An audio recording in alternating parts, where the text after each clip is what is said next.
Copyright disclaimer under Section 107 of the Copyright Act 1976.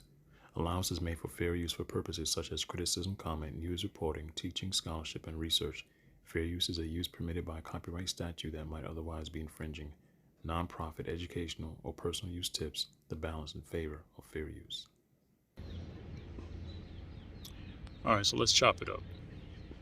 These are my 5 things that I find to be negatives, cons, things that irks me working in this field as a nurse assistant. First thing, agency staff accepting an assignment, then when they show up, they get their assignment, they show up to the facility, and they get their assignment from the charge nurse, and they see the workload and the assignment that's ahead of them for the night. Now, oh, by the way, I'm dealing with overnight. I'm dealing with overnight issues. I don't work the first shift, I don't work the second shift anymore. So, I can't speak on that. I'm gonna speak on what I know.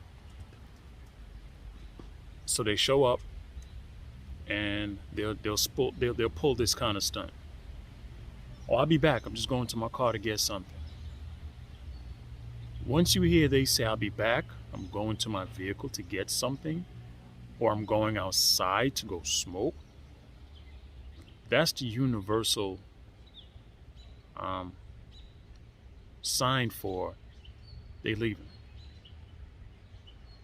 And so, you know who you are. You're wrong. That's not cool, man. That's not cool. So not only did you abandon the shift and the assignment, but you left us hanging. Okay, it's just for 8 hours, or maybe 12. I don't know which one you selected, 8 or 12.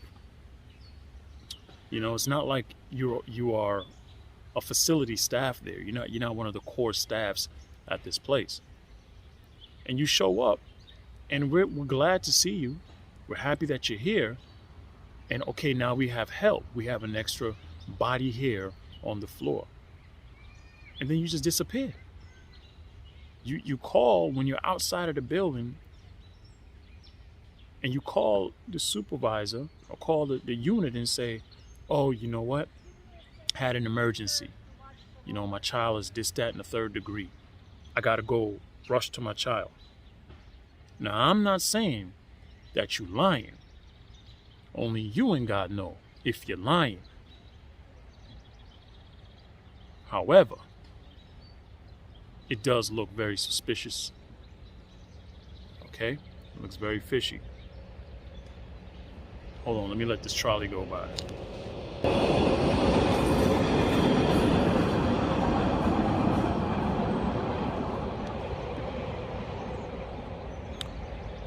So, anyway, that to me is, I think, the number one on my list of things that I dislike. If it was one of the core staffs who was scheduled to work that night and didn't show up, I can handle that. I could take that. Because you're one of the core staff. You're gonna come back. And that's okay. You know? Yeah, we're shorthanded. But for an agency aide to literally show up and then just leave, you're wrong. You're wrong. You know, so now the residents are going to suffer because what if like in my case, I was in a situation where I was by myself. Okay? I was by myself. And they didn't show up. And I can't get to all 38, 42, 43 people on one unit. I can't go in every room in 8 hours straight and bang it out, get the job done. I can't. And so the most that I was able to do that one night was 12 people out of 40 something. That's bad. It's very bad. It wasn't even half. But I was burnt out. I couldn't continue anymore. I couldn't go any further. And it's sad and it's unfortunate that a lot of the residents were not touched all night, were not seen all night, and I know they were in their soil and in their filth, and I really feel bad about that. But I'm only one person. I can do but so much. So yeah, I don't know how these agencies reprimand you aides, you agency aide that does that. I don't even know if there's any punishment to that. I don't know. But I think there should be. There should be something like, if you do that 2 times, that's it. You're blocked from accepting assignments for an X amount of time period. There should be some kind of repercussions and penalty to send a message across the board that is unacceptable. Once you accept it, and I'm sure they tell you that, and actually they do. It's because I am signed up with an agency, a local agency, and in the contract, it's there in the stipulation that if I abandon if I accept the shift and do not show up to the shift, I will be held accountable to it, and I might not be able to accept future offerings. Do they follow through with their rules? I don't know. Next thing, veteran staff. Number 2, veteran staff who has been at the facility since Power Rangers was fighting Zelda, and we about dong them days there. They've been there for a minute.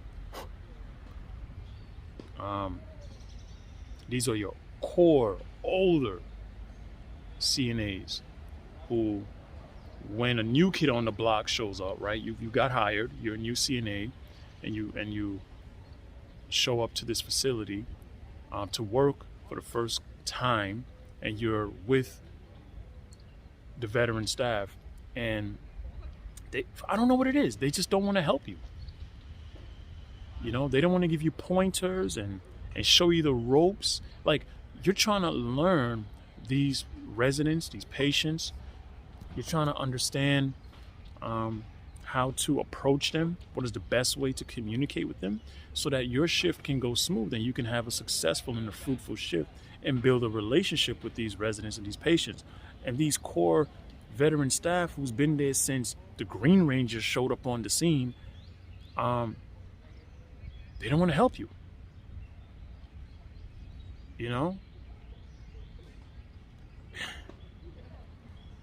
And if they do help you, of course, they have a routine of how they do things, and nothing is wrong with that, as long as it's not interfering with the ethics of the job, and you get the job done, right? But if they do help you, wow, them just rough, right? Them just rough. So that's another thing that I dislike, being the new kid on the block and your veteran staff is not the best team players. Third thing, lack of supplies in terms of gloves, especially if it's large gloves. Not everybody has a medium hand. You have some staff who has extra large hands, and there's really not enough extra large gloves. So there's a lot of medium gloves, and occasionally some small gloves. Um, so that's one thing. The other thing is lack of linens, right? Especially when it's overnight. I don't even know why you guys are so stingy with leaving or supplying enough linens for us. Because we're gonna need it. There's a lot of, especially when we come on at 11, and if 3 to 11 doesn't do their last round before they leave, you know what we're running into? We're running into a lot of soiled residents, a lot of soiled patients. And so now, imagine you're a CNA and you have anywhere between 12 to 15 residents that night. About half of them, you're gonna have to change the chalk, the draw sheet, maybe. Sometimes even, depending on how bad the soil was, even the fitted sheet, the pillowcase. Oh my goodness, let's talk about the pillowcase, guys. When you guys are changing the linens on the bed, you do know the pillowcase is one of the things that should be changed, right? These pillowcases be filthy, just dingy and dirty. Remember, not everybody takes a shower, you know? And even when it's their scheduled shower day, a lot of these people, they don't want to take a shower. So, you know what doesn't get washed along with their body? Is their head, their hair. So the pillowcase is going to be filthy, disgusting. It needs to be changed. Another lack of supply. Occasionally you might run into not enough briefs. That doesn't really happen a lot, or not. It doesn't happen a lot, especially in the places that I've worked at, but it has happened. And so now, you know, you gotta take from Peter to give to Paul, and Peter just ain't gonna get back. There's gonna be no replenish for him, and so you just gotta ration it out, right? Yeah. There's another thing that is also sometimes is a lack of supplying. Which one was it again?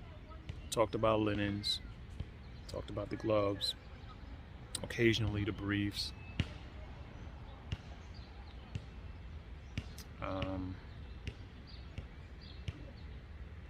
Washcloth, towels. Nah, you'll have those. I think it's really those washcloths and towels that you see is not completely, well, it's clean, but it ain't clean. What I mean by it's not clean, you can tell that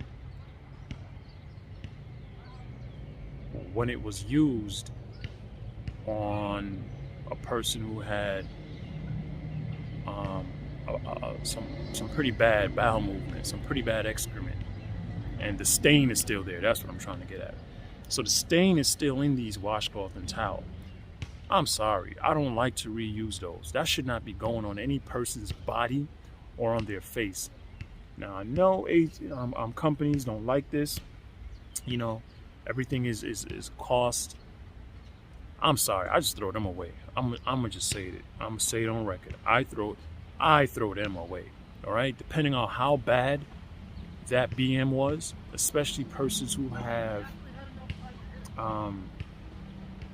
you know, they're on a feeding tube, and your feeding tubers, they have some pretty rough bowel movements, and it will stain the washcloth and towel. Those should not be reused. Like, once the laundry room sees that, oh, the stain is still there, and it's a stain where you can visibly see it, it shouldn't still be there. I mean, it shouldn't be used. dash that way. Next thing. What was the next thing? Hold on, let me look. Be right back. All right, so I do remember what the other thing was with the lack of supplies. It's wipes.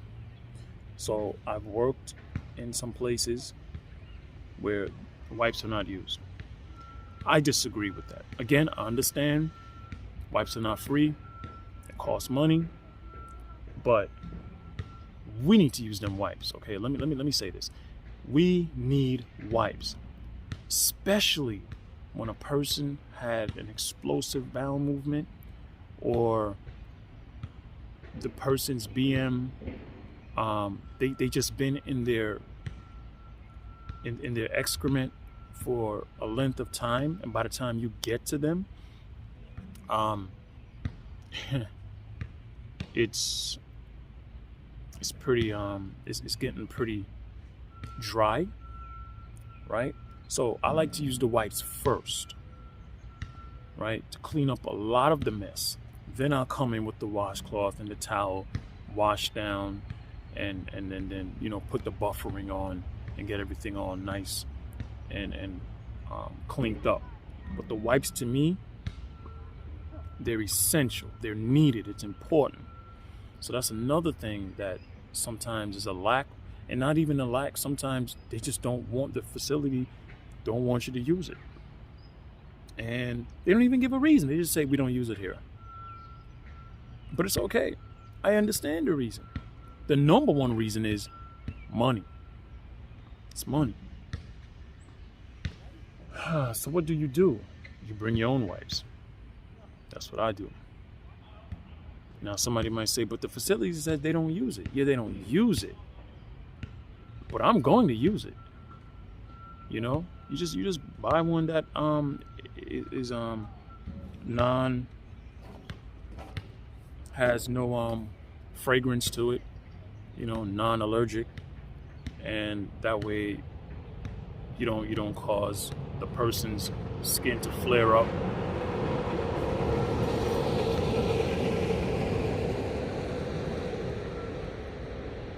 And get yourself into some trouble.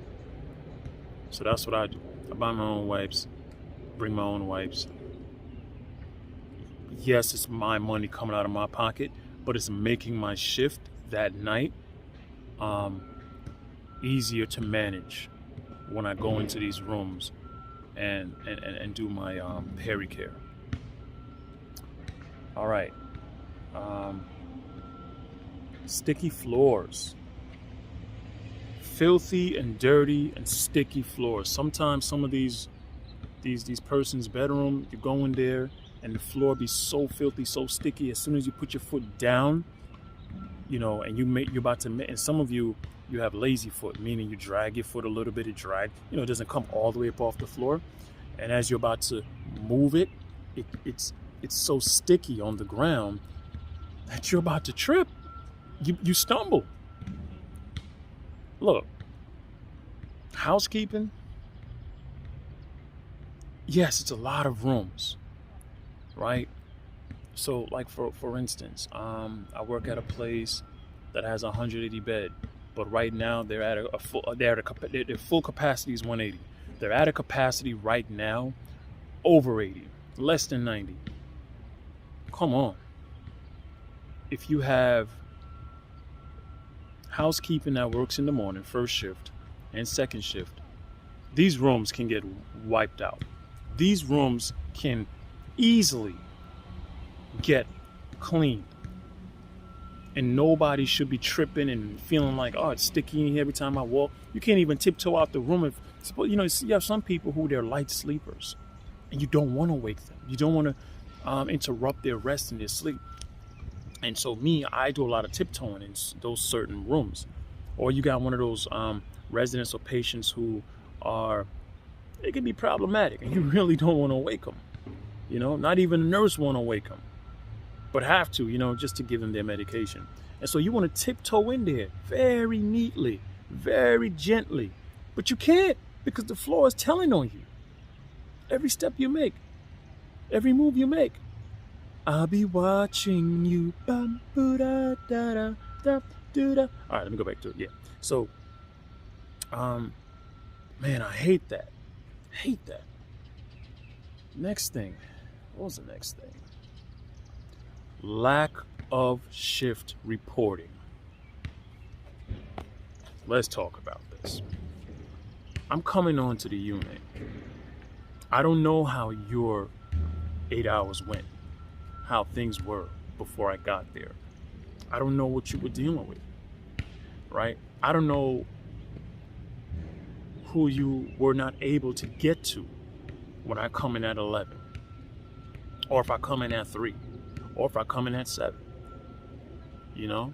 And it would be nice to know, hey, did anybody, not get seen during your shift? Is there anyone that is dealing with loose bowel movement, diarrhea? Were they given any Ducalax, Miralax?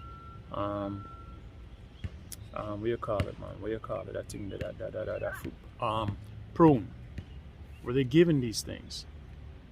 And here it is. There's no communication. So now I come on shift, and it's going to take me a little while to get to said rooms, said residents, said patients. And so by the time I get in there, man, it's horrible what I got to deal with. And all you had to do was just give me a report. I'm not going to get upset if you didn't get to the person, but let me know so I can go to that person first and just deal with them. You know, you understand what I said? Communication, man. Let me know. Let me know who was having a bad, a bad day. So I can know, okay, I can prepare myself before I get in that room. You understand? Let me know who is on droplets precautions, and who's been having episodes of vomiting. Let me know. Let me know if somebody was at if there's a new admission. Let me know. But it's so hard in just communicating these things. Teamwork really does make the dream work. And so I like to give reports. And so I give reports. And because I like to be a team player, and I want to inform my staff, not my staff, my coworker. I want to inform my fellow peer. Let them know what's going on, what I was able to do, what I was not able to do. And believe you me, every time I do that, I give them a shift report. They are very, very appreciative of it. Because now they know how to, go throughout their shift. All right, man. Those are my my top cons in the field, working in this field, and I probably might have missed one or two. But hey, there's something that I didn't touch on that you say, hey, I don't like this and I don't like that. Share it with me. Let me hear. Let me hear. All right, I'm out of here. Y'all continue to live on purpose, godly purpose. Kaboom!